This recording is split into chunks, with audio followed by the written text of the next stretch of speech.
আমরা প্রথমে একটা ওয়েবসাইট তৈরি করব। এই যে ভিডিওটা দেখছেন, এই ভিডিওটা ফলো করলে আপনি একদম ফ্রিতে কোনো খরচা ছাড়াই একটা ওয়েবসাইট তৈরি করতে পারবেন। ওয়েবসাইট তৈরি করা হয়ে গেলে সেই ওয়েবসাইটকে এই ভিডিওটা ফলো করেই আপনি মনিটাইজ করে নেবেন। মানে একটা ওয়েবসাইট আপনি তৈরি করবেন আপনার মোবাইল ফোন থেকে, এবং ওয়েবসাইট তৈরি করার পরেই আপনি আপনার ওয়েবসাইটকে মনিটাইজ করবেন। এতে কোনো ধরনের কোনো ঝামেলা নেই, কোনো পোস্টেরও দেওয়ার দরকার নেই, কোনো খরচাও নেই, কোনো কিছু নাই। তৈরি করবেন, তারপরে মনিটাইজ করবেন। ঠিক আছে, সিম্পল ব্যাপার। এবং এবার হলো আপনি একটা ডিসিশন নেবেন। তা হলো এই যে ওয়েবসাইটটা তৈরি করলেন, এই ওয়েবসাইটে আপনি কী নিয়ে কাজ করবেন। আপনি মুভি নিয়ে কাজ করতে পারেন, আপনি অ্যাপ নিয়ে কাজ করতে পারেন, আপনি নিউজ নিয়ে কাজ করতে পারেন, আপনি খেলাধুলা বিষয় নিয়ে কাজ করতে পারেন, আপনি রিল নিয়ে কাজ করতে পারেন, ভাইরাল যে কোনো টপিক নিয়ে আপনি কাজ করতে পারেন। এই ডিসিশনটা আপনার নিতে হবে। আচ্ছা, তার মানে এখন কি হয়ে গেল? একটা ওয়েবসাইট আমরা তৈরি করতে পারবো, তারপর ওয়েবসাইটকে মনিটাইজ করতে পারবো, তারপর ওয়েবসাইটে কী নিয়ে কাজ করব এই ডিসিশনটাও আমরা নিয়ে নিলাম। এবার শুধু কাজ হলো এই ওয়েবসাইটটা পাবলিশ করা এবং মানুষের কাছে পৌঁছে দেওয়া। এবং এখান থেকে আপনি একটা ওয়েবসাইট তৈরি করেই মনিটাইজ নিয়ে কাজ শুরু করে দিতে পারছেন, এবং এটা আপনি সারা জীবন করতে পারবেন, এবং এটা সারা জীবন আপনাকে কিন্তু ব্যাকআপ দিয়ে যাবে। সো খুব ইন্টারেস্টিং ভিডিও সবার জন্য, পুরো ভিডিওটা দেখতে থাকুন। এই ভিডিওতে কোনো রকম ফাইন্যান্সিয়াল অ্যাডভাইস দেওয়া হচ্ছে না। ভিডিওটা শুধুমাত্র শিক্ষামূলক উদ্দেশ্যে বানানো হচ্ছে। তাই সামনে এগোতে চাইলে অবশ্যই নিজে পর্যালোচনা করে সামনের দিকে আগাবেন। আচ্ছা, আমরা এবারে একটা ওয়েবসাইট তৈরি করব। আপনারা ওয়েবসাইট তৈরি করার জন্য গুগলে চলে আসবেন। আপনারা অনেকেই একটা ভুল করেন। আপনারা ওয়েবসাইট তৈরি করার জন্য গুগলে চলে আসেন এবং গুগলে সার্চ করেন ওয়েবসাইট ক্রিয়েট লিখে। মূলত ওয়েবসাইট ক্রিয়েট লিখে সার্চ করলেও ওয়েবসাইট ক্রিয়েট করার অনেক ওয়েবসাইট আপনাদের সামনে চলে আসে। এই ওয়েবসাইট দিয়ে আপনি যদি ওয়েবসাইট তৈরি করেন, শুধুমাত্র একটা ওয়েব পেজই তৈরি হয়, এছাড়া আর কিছুই নয়। আপনি যদি পারফেক্ট একটা ওয়েবসাইট তৈরি করতে চান, সেক্ষেত্রে আপনি ঠিক গুগলে চলে আসবেন। তবে গুগলে এসে সার্চ করবেন BLOGGER ব্লগার লিখে। ব্লগার লিখে সার্চ করার পরে আপনার সামনে ঠিক এরকম একটা ওয়েবসাইট চলে আসবে যার নাম blogger.com। এটার মধ্যে আপনি জাস্ট প্রবেশ করে নিন। blogger.com এ প্রবেশ করার পরে আপনি এখান থেকে একটা পারফেক্ট ওয়েবসাইট তৈরি করতে পারবেন। এখানে আপনারা দেখতে পাচ্ছেন আমার এখানে কিন্তু অনেক অনেক ওয়েবসাইট তৈরি করা রয়েছে। দেখতে পাচ্ছেন বলতে গেলে 50-এর বেশি, 100-র কাছাকাছি ওয়েবসাইট এখান থেকে আমার তৈরি করা রয়েছে। আপনি যখন এখানে নতুন প্রবেশ করবেন, মানে পূর্বে আপনি আর কখনোই এই ব্লগারে আসেননি, সেক্ষেত্রে আপনার সামনে যে অপশনটা শো করবে এটার নাম হলো নিউ ব্লগ। নিচের দিকে দেখতে পাচ্ছেন নিউ ব্লগ, একটা ক্লিক করে দিবেন। এখানে ক্লিক করার পরে আপনি কি ওয়েবসাইট বানাতে চাচ্ছেন, মানে ওয়েবসাইটে আপনি কি নিয়ে কাজ করতে চাচ্ছেন, এইটা সিলেক্ট করবেন। যেমন ধরেন আপনি যদি কোনো মুভি, নাটক, সিনেমা নিয়ে কাজ করতে চান, আপনি সেই রিলেটেড একটা নাম দিবেন। আপনি যদি নিউজ নিয়ে কাজ করতে চান, আপনি সেই রিলেটেড একটা নাম দিবেন। আপনি যদি স্পোর্টস, গেম নিয়ে কাজ করতে চান, আপনি সেই রিলেটেড একটা নাম দিবেন। মনে করেন আমি যে ওয়েবসাইটটা এখন তৈরি করব, এটা একটা স্পোর্টস রিলেটেড ওয়েবসাইট হবে। সেক্ষেত্রে আমি এখানে আমার ওয়েবসাইটের নাম দিব স্পোর্টস বাংলাদেশ। ঠিক আছে, SPORTS sports BD, sports BD বা স্পোর্টস বাংলাদেশ, এই নামের আমি একটা নাম দিচ্ছি। আপনি চাইলে এখানে আপনার নিজের নামও দিতে পারেন, আপনার যেমন ইচ্ছে তেমন নাম দিতে পারেন, বাংলায়ও দিতে পারেন, ইংলিশেও দিতে পারেন, বড় হাতেরও দিতে পারেন, ছোট হাতেরও দিতে পারেন, এটা আপনার ইচ্ছা মতো। আপনি এখানে যখন নামটা দিবেন, তারপরে আপনি এখানে জাস্ট নেক্সট বাটন একটা ক্লিক করবেন। এখানে ক্লিক করার পর আপনি এখানে একটা অ্যাড্রেস অপশন দেখতে পারবেন। এখানে মূলত আপনাকে কি করতে হবে, একটা অ্যাড্রেস দিতে হবে। অ্যাড্রেস কেন দিবেন? যে অ্যাড্রেসে মানুষ আপনাকে সার্চ করে আপনার ওয়েবসাইটে প্রবেশ করতে পারে। যেমন ধরেন আমরা প্রথমেই ব্লগারে প্রবেশ করার জন্য blogger.com লিখে সার্চ করলাম। মনে করেন আপনি একটা ওয়েবসাইটে প্রবেশ করার জন্য www ডট একটা ওয়েবসাইটের নাম .com দেন, এরকমই একটা অ্যাড্রেস আমরা এখন তৈরি করব। সেক্ষেত্রে আমি দিচ্ছি এখানে BANG Bangla, Bangladesh, SPORTS sports BD নামের আমি একটা নাম দিয়ে দিলাম। ওকে, এটা নাম দেওয়ার পরে এখানে আপনি লেখা দেখছেন this block address is available. অনেক সময় দেখবেন কিছু ব্লক অ্যাড্রেস অ্যাভেলেবেল থাকে না। যেমন দেখেন বাংলাদেশ স্পোর্টস দিলাম, sorry this block address is not available, মানে এই নামে একজনে অলরেডি একটা তৈরি করেছে, আপনি আর তৈরি করতে পারবেন না। এজন্য আমি যখন বিডি দিয়ে দিলাম, তখন দেখেন এটা কিন্তু অ্যাভেলেবেল হয়ে গেল। এবার আমি এখানে সেভ বাটন একটা জাস্ট ক্লিক করে দিব। এখানে ক্লিক করার পরেই আপনি দেখতে পারবেন এখানে প্রসেসিং নামের একটা অপশন রয়েছে। দেখেন ব্লগ ক্রিয়েটেড লেখা আসলো এবং আমাদের একটা ব্লগ তৈরি হয়ে গেল, মানে এটাই একটা ওয়েবসাইট হিসেবেই তৈরি হয়ে গেল। এবার ভিউ ব্লগে যদি ক্লিক করি, দেখেন এখানে কিন্তু একটা সিম্পল একটা ওয়েবসাইট আমরা দেখতে পাচ্ছি, যেখানে কোনো ধরনের কোনো পোস্ট নেই, শুধুমাত্র উপরে নামটাই দেখা যাচ্ছে স্পোর্টস বিডি, এছাড়া সাদামাটা একটা পেজ দেখা যাচ্ছে। এবারে আমরা একটা কাজ করব, আমরা এবার এখানে একটা পোস্ট করব, একটু লেখালেখি করব, তারপরে এটাকে আমরা একটা প্রফেশনাল লুক দিব, এবং তারপরে আমরা এটাকে অ্যাডস বসাবো, অর্থাৎ মনিটাইজ করব। সেক্ষেত্রে আমরা কি করব, আমরা চলে আসব আমাদের সেই ব্লগারে। এখানে আসার পরে আমি নিউ পোস্ট, এখান থেকে মূলত পোস্ট করতে হবে, নিউ পোস্ট একটা ক্লিক করে দিব। এখানে ক্লিক করার পরে আমি এখানে কি লিখবো, আপনি যে কোনো ওয়েবসাইট থেকে কপি করে আনতে পারবেন। আমি দেখাচ্ছি, এখানে আমি মনে করেন যে প্রথম আলো নামের একটা ওয়েবসাইট নিউজ পোর্টালে প্রবেশ করলাম। আপনারা যে কোনো ধরনের নিউজ পোর্টালে প্রবেশ করতে পারেন, আমি এখানে প্রবেশ করলাম। এখানে প্রবেশ করার পরে আপনি দেখতে পাচ্ছেন এখানে খেলা রয়েছে, এই যে খেলা, এই খেলার মধ্যে থেকে আমি নিউজটা মূলত ওখানে লিখবো। তো আমি এখানে কাকে নিয়ে লিখবো, দেখেন এখানে আমি একটু নিচের দিকে চলে যাচ্ছি, এখানে দেখেন মৌসুম শেষেই লিভারপুল ছাড়বেন সালাহ, এরকম একটা নিউজ দেখতে পাচ্ছি। আমি এখানে চলে আসলাম এবং মৌসুম শেষেই লিভারপুল ছাড়বেন সালাহ, এটা আমি লিখলাম। এটা লিখবো কোথায়, এটা কপি করলাম, কপি করার পর এই যে টাইটেল অপশন রয়েছে এখানে এটা লিখে দিলাম, এন্ড সেকেন্ড অপশনে এটাকে আমি আবার লিখে দিলাম, এবং এটাকে পুরো এখন মার্ক করব। আমি মার্ক করার পর উপরে যে বোল্ড অপশন রয়েছে এখানে ক্লিক করলাম। এবার দেখেন সাইজ রয়েছে, এখানে একটু আপনি লার্জ করে দিবেন, একটু বড় করে দিবেন, তাহলে কি হলো, তাহলে একদম দেখতে কিন্তু এমন হয়ে গেল, তাই না? এবার আমরা কি করব, একটা সালার ছবি নিব। সালার ছবিটা কোথা থেকে নেব, গুগল থেকে। গুগলে চলে আসবেন, এখানে লিখবেন যে মোহাম্মদ মোহাম্মদ সালাহ, ঠিক আছে, মোহাম্মদ সালাহ, এটা লিখে আপনি সার্চ করবেন। সার্চ করার পরে মোহাম্মদ সালাহর অনেক ছবি পেয়ে যাবেন। এখান থেকে আপনি আপনার ইচ্ছা মতো যে কোনো একটা ছবিকে আপনি এখান থেকে ডাউনলোড করে নেবেন। আমি সিম্পলি এই ছবিটার উপরে ক্লিক করলাম এন্ড এই ছবিটাকে সিলেক্ট করে দিলাম। এখানে আপনি সেভ ইমেজ অপশন পেয়ে যাবেন, এখান থেকে ক্লিক করে আপনি এখান থেকে সেভ করে নিলেন, ঠিক আছে। সিম্পলি আমাদের ছবিটাকে সেভ করে নিলাম। সেভ করার পরে এবার আমরা একটু নিচের দিকে চলে আসবো, এবং এখানে আসার পরে আপনি দেখতে পাচ্ছেন একটা ইমেজ নামের অপশন রয়েছে, এখানে upload from computer or phone, এখানে ক্লিক করে দিবেন। এই সব সেম কাজ আপনি আপনার মোবাইল ফোন থেকেই করতে পারবেন, মানে আপনি আপনার মোবাইল ফোন থেকেই এরকম একটা ওয়েবসাইট তৈরি করতে পারবেন, মোবাইল ফোন থেকেই এই সব ছবি টবি যেখানে যা লেখালেখি কপি করা সবই করতে পারবেন একই প্রসেসে। ছবিটা সিলেক্ট করে দিলাম। ছবিটা সিলেক্ট করার পরে দেখেন এখানে কিন্তু এখনই ছবিটা চলে আসবে, একটু নেটে সমস্যা করতেছে, এই যে চলে আসলো। এবারে আমরা একটু নিচের দিকে চলে যাব, এবং আসার পরে এখানে মোহাম্মদ সালাহকে নিয়ে যে লেখাগুলো হয়েছে এগুলো সব ধীরে ধীরে আমরা এখান থেকে কপি করে নিলাম, এবং কপি করব এবং এখানে পেস্ট করব। দেখুন এখানে আমাদের যে কাজটা হবে না, সেই কাজটা কি হবে, কাজটা হলো আমরা এখানে যে নিউজটা লিখবো সেই নিউজটা যাতে মানুষের কাছে পৌঁছায়। এই এই যে লেখাটা লিখলাম, মনে করেন মোহাম্মদ সালাহ যারা ফ্যান আছে, মোহাম্মদ সালাহ যত ফ্যান গ্রুপ রয়েছে, আমরা সেখানে এই নিউজটা শেয়ার করলে সালার ফ্যান গ্রুপ বা সালারকে যারা পছন্দ করে তারা কিন্তু এই নিউজটাকে ক্লিক করে দেখবে। কিভাবে শেয়ার করবেন সবকিছু দেখিয়ে দেওয়া হবে। এখানে মেসিকে নিয়ে লিখলে আরো বেশি দেখতো, নেইমারকে নিয়ে লিখতেও দেখতো, রোনালদোকে নিয়ে দেখতো। মানে আমাদের মূলত আমরা যেহেতু নিউজ নিয়ে কাজ মানে স্পোর্টস নিয়ে কাজ করবো, স্পোর্টস এর নিউজগুলো আমরা বিভিন্ন খেলাপ্রেমী মানুষের কাছে পৌঁছে দিব, যাতে তারা নিউজগুলো এখানে প্রবেশ করে পড়ে। কেন পড়লে কি হবে, কি কেন পড়তে হবে এ সম্পর্কে আমরা একটু পরে আলোচনা করব। আমি জাস্ট এখানে লেখাগুলো কপি করে নিলাম, আরো লেখা রয়েছে, তো এই লেখাগুলো আমরা আরো পরে এখানে জাস্ট উদাহরণস্বরূপ দেখাচ্ছি, তো এই জন্য এটুকু দিয়ে দেখাচ্ছি। পাবলিশড অপশন রয়েছে, এখানে ক্লিক করে পাবলিশ করে দিবেন। ওকে, তার মানে আমাদের পাবলিশ করা হয়ে গেল। এবারে আমরা যদি আমাদের ওয়েবসাইটে চলে আসি এবং এখানে যদি একটু রিফ্রেশ করি, দেখেন রিফ্রেশ করার পরে আমরা আমাদের লেখাটা এখানে দেখতে পাচ্ছি, এই যে দেখেন ছবি সহ লেখাটা চলে এসেছে। এখন কথা হলো এই যে প্যানেলটা যেখান থেকে আমরা ওয়েবসাইটটা তৈরি করলাম, এই জায়গাটাকে বলা হয় কন্ট্রোল প্যানেল। মানে এখান থেকে আপনি আপনার পোস্ট লেখালেখি যা ইচ্ছে সব কন্ট্রোল করতে পারবেন, এবং এটা হলো ভিউয়ারদের যে হোম পেজ, যেখানে ভিউয়াররা মূলত দেখবে। ভিউয়ারদের কাছে আমরা মূলত এই যে লিঙ্কটা রয়েছে এই লিঙ্কটা শেয়ার করব। আচ্ছা, এখন পর্যন্ত আমরা দেখতে পাচ্ছি আমরা যে ওয়েবসাইটটা তৈরি করেছি এই ওয়েবসাইটটা একদম সাদামাটা লাগছে দেখতে, তাই না?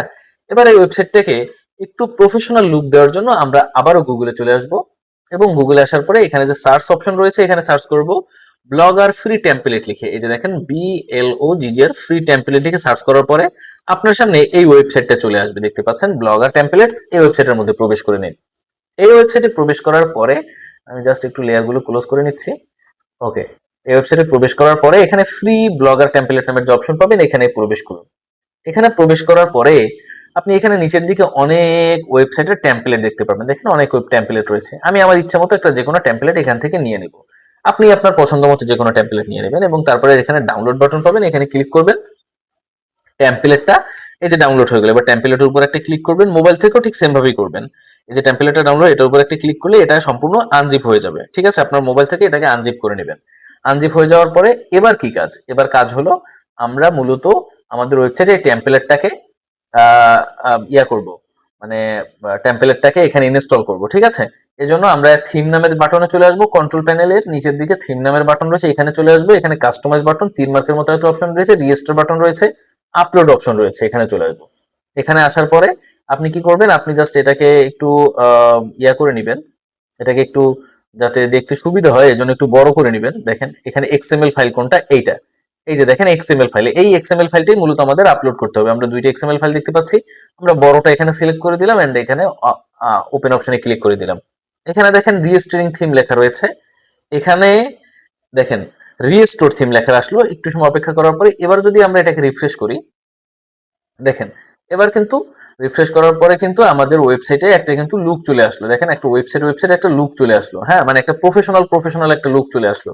এই যে দেখতে পাচ্ছেন একটা প্রফেশনাল লুক চলে আসলো এবং আমাদের পোস্ট এখানে দেখা যাচ্ছে। আচ্ছা, এখানে হয়তো আরো বেটার অপশনও রয়েছে, আমি একটু এখানে ট্রাই করে দেখি। যেমন এক্সএমএল ফাইল, যে সেকেন্ড এক্সএমএল ফাইল রয়েছে, এটা একটু আপলোড করে দেখি এটা কেমন আসে। দুইটা এক্সএমএল ফাইল দেখা যাচ্ছে, আমরা এবার সেকেন্ড এক্সএমএল ফাইলটাকে এখানে আপলোড করলাম, একটু রিফ্রেশ করে দেখি। ওকে, আচ্ছা আমাদের সেকেন্ড এক্সএমএল ফাইলটা কাজ করতেছে না, আমাদের হলো সবার শেষে যেটা ছিল এটাই আসলে কাজ করতেছে। আমরা ঠিক আগের মতো ওটাইকেই করে নিচ্ছি, আমি টেস্ট হিসেবে একটু দেখলাম আর কি। ঠিক আছে, ওকে, এটাকে আমি আবার আপলোড করে নিলাম। ওকে, এবারে রিস্টোরিং থিম এখনই কিন্তু রিস্টোর হয়ে গেল এবং আবার আমরা রিফ্রেশ করলে আবার প্রফেশনাল লুকটা চলে আসবে। এই যে দেখেন প্রফেশনাল লুকটা চলে আসলো। তো উপরের দিকে আমরা খুশি লেখা দেখতেছি, এটাও ঠিক করা যাবে। এখানে আপনি লেআউট বাটনে চলে আসবেন, লেআউট বাটনে আসার পরে এখানে আপনি বের করবেন খুশি কোন জায়গায় লেখা। আচ্ছা দেখেন এখানে আমরা এটাও সবকিছু ঠিক করা যাবে, কোনো প্রবলেম নাই। খুশিটা হলো মূলত একটা লোগো, এই যে দেখেন এই যে নিচের দিকে যদি যাই, এই দেখেন এই খুশি একটা লোগো, তাই আমরা লোগোটাকে সরিয়ে দিলাম এবং সেভ বাটনে একটা ক্লিক করে দিলাম। ওকে, এবার যদি আমরা এখানে যদি রিফ্রেশ করি, দেখেন খুশিটা চলে যায়, কিন্তু স্পোর্টস বিডি লেখা চলে আসলো। আচ্ছা, তার মানে আমাদের ওয়েবসাইটে একটা প্রফেশনাল লুক অলরেডি চলে এসেছে। এন্ড হলো আমাদের পোস্টগুলো আমরা এখানে দেখতে পাচ্ছি, আমরা পোস্টের উপরে ক্লিক করলে আমাদের লেখার মধ্যে পোস্টের মধ্যে নিয়ে আসতেছে। এন্ড এখানে দেখেন একটা কত সুন্দরভাবে দেখা যাচ্ছে আমাদের পোস্টগুলো। এবারে এই পোস্টগুলোতে আমরা মূলত অ্যাডস রান করব, মানে আমরা আমাদের এখন এই যে ওয়েবসাইটটা তৈরি করলাম এই ওয়েবসাইটকে মনিটাইজ করব। মনিটাইজ কেন করব? মনিটাইজ না করলে ওয়েবসাইট তৈরি করে তো কোনো লাভ নেই। এই যে ওয়েবসাইটটা আপনি তৈরি করলেন, আপনি যদি এটা সিনেমা নিয়ে তৈরি করতেন, নাটক নিয়ে তৈরি করতেন, এখানে যে বিভিন্ন ভাইরাল অপশন নিয়ে তৈরি করতেন, তাহলে কি হতো, এখানে আপনি সেই জিনিসটা আপলোড করতেন, ভিডিও হোক, এখানে কিন্তু ভিডিও আপলোড করার অপশন রয়েছে। যে দেখেন এখানে কিন্তু নিউ পোস্টে চলে আসেন, এখানে আসার পরে এখানে দেখেন এখানে এই যে ভিডিও আপলোড করার কিন্তু অপশনটা রয়েছে, এই যে হলো এখান থেকে ভিডিও আপলোড করতে হবে। তো এখানে আপনি যখন ভিডিও আপলোড করলেন, কোনো নাটক আপলোড করলেন বা যাই আপলোড করলেন, তখন উপরের দিকে আপনি একটা লিঙ্ক পেয়ে যাবেন। মনে করেন যে পোস্টের সেই লিঙ্ক, এই পোস্টের লিঙ্কটা হলো এইটার উপরে। আবার যদি হোম পেজে চলে যায় তাহলে আমাদের পুরো ওয়েবসাইটের লিঙ্কটা আমরা পেয়ে যাব। দেখেন এই যে পুরো ওয়েবসাইটের লিঙ্কটা আমরা পেয়ে গেলাম। তো আমরা এখন কি করব, আমরা হলো এটাকে মনিটাইজ করব। মনিটাইজ করে কি করব, মনিটাইজ করলে যাতে এখানে অ্যাডস হয়, অ্যাডস হওয়ার পরে মানুষ যাতে দেখে এবং মানুষ যদি অ্যাডস গুলো দেখে তাহলে আমাদের আমাদের অ্যাডস অ্যাকাউন্টে যেখান থেকে আমরা অ্যাডস গুলো এখানে আনবো সেখানে আমাদের ব্যালেন্স যুক্ত হবে। এখন কথা হলো অ্যাডস গুলো কোথা থেকে আনবো এবং কেন আনবো এবং আমাদের এই পোস্টগুলো কিভাবে মানুষ দেখবে, এই তিনটা প্রশ্ন রয়ে যায়। তো আমরা ধীরে ধীরে সব প্রশ্নের উত্তরগুলো ভিডিওর মাধ্যমে দেওয়ার চেষ্টা করি। সেক্ষেত্রে আমি এবার চলে আসবো অ্যাডস্টার নামের একটা ওয়েবসাইটের মধ্যে। আপনারা এই অ্যাডস্টারের লিংক আমার টেলিগ্রাম চ্যানেলে পেয়ে যাবেন। আমার টেলিগ্রাম চ্যানেলের লিংক আপনার স্ক্রিনের উপরে যে ইউজার নেমটা দেখতে পাচ্ছেন এটা লিখে সার্চ করলেও পেয়ে যাবেন, অথবা আপনারা আমার এই ভিডিওর ডিসক্রিপশন বক্সেও পেয়ে যাবেন। ঠিক আছে, ওকে, এবারে আমি অ্যাডস্টারের মধ্যে প্রবেশ করলাম, প্রবেশ করার পরে এখানে অ্যাড ওয়েবসাইট নামের একটা অপশন পেলাম, এখানে একটা ক্লিক করলাম। এবারে আমি আবার আমার এই ওয়েবসাইটটা যেটা তৈরি করলাম এটারও হোম পেজে চলে আসবো। হোম পেজে আসার পরে উপরে যে লিঙ্ক রয়েছে এই লিঙ্কটাকে আমরা কপি করে নিলাম। কপি করার পরে আমরা অ্যাডস্টারতে চলে আসলাম এবং ওয়েবসাইট অপশনে আমাদের সেই লিঙ্কটাকে পেস্ট করে .com এর পরে যে স্ল্যাশ রয়েছে এই স্ল্যাশটাকে কেটে দিব। এবারে ওয়েবসাইট ক্যাটাগরিতে আমরা সোশ্যাল সিলেক্ট করে দিব। এখানে সোশ্যাল সিলেক্ট করার পর আপনি এখান থেকে বেশ কিছু অ্যাড সিলেক্ট করবেন। আমাদের মানে জরুরি যে অ্যাডস গুলো রয়েছে পপুন্ডার, নেটিভ ব্যানার, সোশ্যাল বার এবং ব্যানার অ্যাডের মধ্যে যাওয়ার পরে 728x90 এটা। এবার অ্যাড বাটনে একটা ক্লিক করে দিবেন। অ্যাড বাটনে ক্লিক করার পরে একটু সময় জাস্ট অপেক্ষা করতে হবে, তারপরে আপনার অ্যাড গুলো রান হয়ে যাবে এবং আপনার ওয়েবসাইটটা অ্যাপ্রুভ হবে। দেখেন we are reviewing your website, আমার ওয়েবসাইটটা এখন তারা তদারকি করে দেখছে। 10 থেকে 15 কি 20 মিনিট পর্যন্ত সময় লাগতে পারে আমাদের ওয়েবসাইটটা অ্যাপ্রুভ হতে। ঠিক আছে, তো অলরেডি দেখেন আমার কিন্তু এখানে অনেক অ্যাপ্রুভ করা ওয়েবসাইট রয়েছে। এই যে দেখেন এই একটা রয়েছে, এই একটা রয়েছে, একটা রয়েছে, অনেক ওয়েবসাইট অ্যাপ্রুভ করা ওয়েবসাইট রয়েছে। এখানে এখন পেন্ডিং লেখা রয়েছে। অ্যাপ্রুভ হয়ে গেলে এখানে এরকম অ্যাড ইউনিট দেখাবে। আপনি জাস্ট অ্যাড ইউনিটের উপরে তারপর একটা ক্লিক করবেন, 5-10 মিনিট পরে আসলেই পাবেন। ক্লিক করার পরে এখানে দেখেন কুপনডার, নেটিভ ব্যানার, সোশ্যাল বার সবগুলো এরকম অ্যাক্টিভ দেখাবে। সামনের দিকে তাকালে এখানে গেট কোড নামের অপশন পাবেন। দেখেন আমি এখন এখানে রয়েছে নেটিভ ব্যানার, একদম সামনে গেট কোড রয়েছে, এখানে একটা ক্লিক করলে নেটিভ ব্যানারের কোডগুলো পেয়ে যাচ্ছে। ঠিক আপনার ওয়েবসাইটটা অ্যাপ্রুভ হওয়ার পরে আপনিও এরকম ভাবে পেয়ে যাবেন। তো আমি এই অ্যাডগুলো দিয়ে আপনাদের দেখিয়ে দিচ্ছি বোঝানোর জন্য। এই গেট কোডে ক্লিক করলাম এবং আমি এখন কি করব, গেট কোডে ক্লিক করে আমি নেটিভ ব্যানারটা নিয়ে নিচ্ছি। এই যে দেখেন গেট কোডে ক্লিক করলাম, গেট কোডে ক্লিক করার পরে নেটিভ ব্যানারের অ্যাডটাকে কপি করে নিলাম। এবারে আমি কি করব, এবারে আমি এই অ্যাডগুলো বসাবো কোন জায়গায়। আচ্ছা আমরা দেখি, আমরা এখানে কোনো পোস্ট করে এটাকে সরিয়ে দিচ্ছি। আচ্ছা এবার অ্যাডগুলো বসানোর জন্য আপনি চলে আসবেন লেআউট বাটন, এই যে লেআউট রয়েছে এখানে চলে আসবেন। এখানে আসার পরে একদম নিচের দিকে চলে যাবেন, একদম নিচের দিকে। এখানে আসার পরে দেখতে পাচ্ছেন এখানে অ্যাড গ্যাজেট নামের অপশন রয়েছে।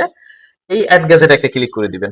যে কোনো একটা অ্যাড গ্যাজেটে ক্লিক করার পরে নিচের দিকে HTML জাভাস্ক্রিপ্ট দেখতে পারবেন। এখানে ক্লিক করার পরে টাইটেল রয়েছে, এখানে আপনি যে কোনো একটা টাইটেল দিয়ে দিবেন আপনি যাতে বুঝতে পারেন। আমি টাইটেল হিসেবে অ্যাডস অন নামের একটা টাইটেল দিয়ে দিলাম। এবার কন্টেন্ট অপশনে আমি সেই যে অ্যাডস এর কোডটা কপি করলাম ওটা পেস্ট করে দিলাম। এবার আমি সেভ বাটনে একটা ক্লিক করে দিলাম। এখানে ক্লিক করার পরে দেখেন একটু সময় পরে আমরা এখানে রিফ্রেশ করে দেখতেছি আমাদের অ্যাডসটা শো হচ্ছে কিনা। নিচের দিকে চলে যাবে, দেখেন এখানে অ্যাডস অন নামের কিন্তু একটা অ্যাডস চলে এসেছে এবং এখানে কিন্তু এই একটা অ্যাডস এবং এই 4টা অ্যাডস একবারে শো করতেছে। তার মানে আমাদের অ্যাডস কিন্তু অলরেডি কাজ করতেছে, তাই না? এবারে আমি যদি আরো একটা অ্যাডস বসাই, আপনার এটা অ্যাপ্রুভ হওয়ার পরে আপনি এরকম ভাবেই বসাবেন। এটা উদাহরণস্বরূপ দেখাচ্ছি অন্য একটা ওয়েবসাইটের অ্যাডস ওখানে বসিয়ে। এখানে মনে করেন আপনি সোশ্যাল বার, এই যে সোশ্যাল বার রয়েছে না, সোশ্যাল বারে গেট করে ক্লিক করলেন, গেট করে ক্লিক করার পরে কপি করলেন, কপি করার পরে আপনি ঠিক আগের মতো করে লেআউটে চলে আসবেন। এখানে দেখেন HTML জাভাস্ক্রিপ্ট রয়েছে, এখানে ক্লিক করে দিবেন। হ্যাঁ এখানে আপনি অ্যাডস 2 দিয়ে দিবেন এন্ড এখানে 2 দেওয়ার পরে আপনার এই যে অ্যাডস গুলো রয়েছে না, এই অ্যাডস গুলো আপনি এখান থেকে সরিয়ে দিয়ে আপনি জাস্ট আপনার এই অ্যাডসটার কোডটা এখানে পেস্ট করে দিবেন। ওকে, এটা পেস্ট করে দিলাম। এবারে একটু সময় অপেক্ষা করার পরে এবারে যদি আমরা রিফ্রেশ করি দেখি আমাদের অ্যাডসটা দেখা যায় কিনা। ওকে, এই যে দেখেন উপরের দিকে কিন্তু অ্যাডস চলে এসেছে অলরেডি। এন্ড হলো আমি যদি এখন এই যে দেখেন উপরের দিকে অ্যাডস চলে আসলো। হ্যাঁ এখানে আরো অ্যাডস আসবে, ঠিক আছে, এখানে প্রচুর অ্যাডস আসবে। এই যে দেখেন উপরের দিকে আবার অ্যাডস চলে আসলো, তার মানে আমাদের অ্যাডসটা কাজ করছে। নিচের দিকে যাওয়ার পরে দেখি এখানেও কিন্তু এই 4টা অ্যাডস একবারে শো করতেছে, তার মানে আমাদের অ্যাডস প্রপারলি কাজ করতেছে, আমাদের অলরেডি ওয়েবসাইট মনিটাইজ হয়ে গেছে। এখন কমপ্লিটলি মনিটাইজ করার জন্য কুপনটাও ঠিক সেম ভাবে নিতে হবে, নেটিভ ব্যানারও নিতে হবে, এই যে ব্যানার এটাও নিতে হবে, এটাও নিতে হবে। আপনার এটা দেখি অ্যাপ্রুভ হয়েছে কিনা, এটা এখনো পেন্ডিং দেখাচ্ছে। সর্বোচ্চ 10 থেকে 15 মিনিট লাগে, এর মধ্যে অ্যাপ্রুভ হয়ে যাবে, ঠিক আছে। এবার দেখি, আচ্ছা এটাকে রিফ্রেশ করলাম, না এখনো পেন্ডিং রয়েছে, একটু সময় লাগবে, এর মধ্যে অ্যাপ্রুভ হয়ে যাবে, ঠিক আছে। 10 থেকে 15-20 মিনিট লাগতে পারে এরকম অ্যাপ্রুভ হতে। তার মানে আমাদের ওয়েবসাইটটা অলরেডি অ্যাপ্রুভ হয়ে গেল। এবার কাজ হলো আপনার এই ওয়েবসাইটটাকে আপনি মানুষের মধ্যে শেয়ার করবেন। কিভাবে করবেন এই সম্পর্কে আমার একটা ক্লাস রেডি হয়েছে, ক্লাসটা পাবেন আমার টেলিগ্রামেই। অথবা আপনারা অনেকের প্রশ্ন থাকতে পারে যে ভাই আমি তো একদম নতুন, একদম বিগিনার, আমি কিভাবে এই কাজগুলো করব, কমপ্লিটলি ভাবে আমি কিভাবে বুঝে নিব। বিগিনারদের জন্য আমার ক্লাস রয়েছে, টেলিগ্রামেই পাবেন। আমাকে ইনবক্স করতে হবে, টেলিগ্রামে প্রবেশ করুন এবং আমার টেলিগ্রাম চ্যানেলে প্রবেশ করলেই এই ক্লাসগুলো আপনারা পেয়ে যাবেন, ঠিক আছে। কোন কোন প্রসেসে ক্লাসগুলো নিতে হবে টেলিগ্রামে লেখা রয়েছে, আপনারা ওখানে পেয়ে যাবেন। তার মানে আপনি যদি একবার একটা ওয়েবসাইট তৈরি করতে পারেন এবং ওয়েবসাইটকে মনিটাইজ করতে পারেন, তারপরে আপনার আর পিছন ফিরে তাকাতে হবে না, আপনি লাইফ টাইম আপনি এই কাজ করতে পারবেন, ঠিক আছে। আর আপনি যত শিখবেন, যত বুঝবেন, তত দেখবেন আপনার জন্য আরো বেশি কিছু হচ্ছে। সুতরাং যারা একদম বিগিনার রয়েছেন তারা ওয়েবসাইট নিয়ে কাজ করতে চাইলে আমার টেলিগ্রামে যুক্ত হন, একটু ভালোভাবে বুঝতে চাইলে আমার ক্লাসটার সাথেও যুক্ত হতে পারেন, ঠিক আছে। আশা করি বুঝতে পেরেছেন। যদি কোনো প্রশ্ন থাকে আমাকে করতে পারেন, অবশ্যই টেলিগ্রামে যুক্ত হয়ে আমাকে নক করলে সকল প্রশ্নের উত্তর আপনি পেয়ে যাবেন। সাথে থাকার জন্য অসংখ্য ধন্যবাদ আপনাদের।